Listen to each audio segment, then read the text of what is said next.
Congresswoman, Republican Nicole Malliotakis from New York is with us. New York's 11th district. Now that the home district work period is underway, Congresswoman, welcome back to Bloomberg TV and radio. There's always a lot we'd love to talk to you about, but I'd like to just start here with the conversation that we're having. We're listening to Caroline Leavitt and preparing for these tariff rates to go into effect. What are you hearing from business owners in your district when it comes to the impact of tariffs?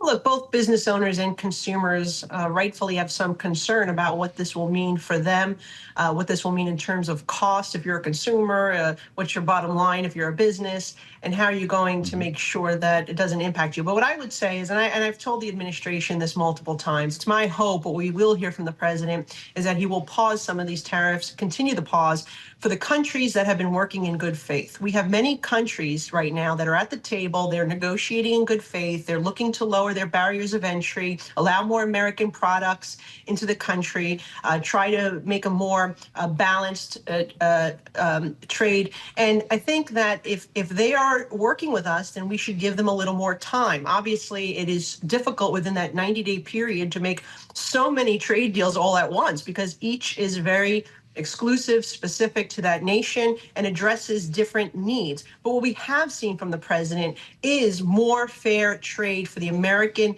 company, for the American worker, as it relates to giving us a better deal, right? Making sure that our products are not hit with tariffs when they are imported elsewhere. And we've seen this with multiple Asian nations. We've seen it with the EU. We've seen it UK. And there's still a slew of other countries out there that we know are at the table negotiating, and we should not, try to put this additional tariff on them if they're acting in good faith.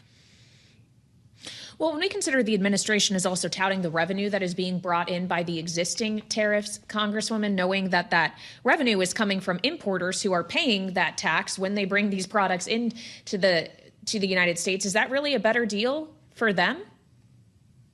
Well, and it is bringing in significant revenue, and we shouldn't be turning a blind eye to that. I mean, look, we're talking of what could be, well over $1 trillion, trillions of dollars over the next decade that could certainly help pay down our debt in one respect. The thing is, you want to make sure that it's reasonable, so it's not going to, again, impact those end users and consumers. We really haven't seen those consumer prices increase. What we have seen, by the way, is trillions of dollars of private investment coming to the United States, whether it's from foreign companies or domestic companies that are looking to expand their facilities. You mentioned the pharmaceutical industry earlier, automakers. We're seeing that they are investing in the United States. That is creating jobs. We saw the 3% GDP growth. I think you'll continue to see that.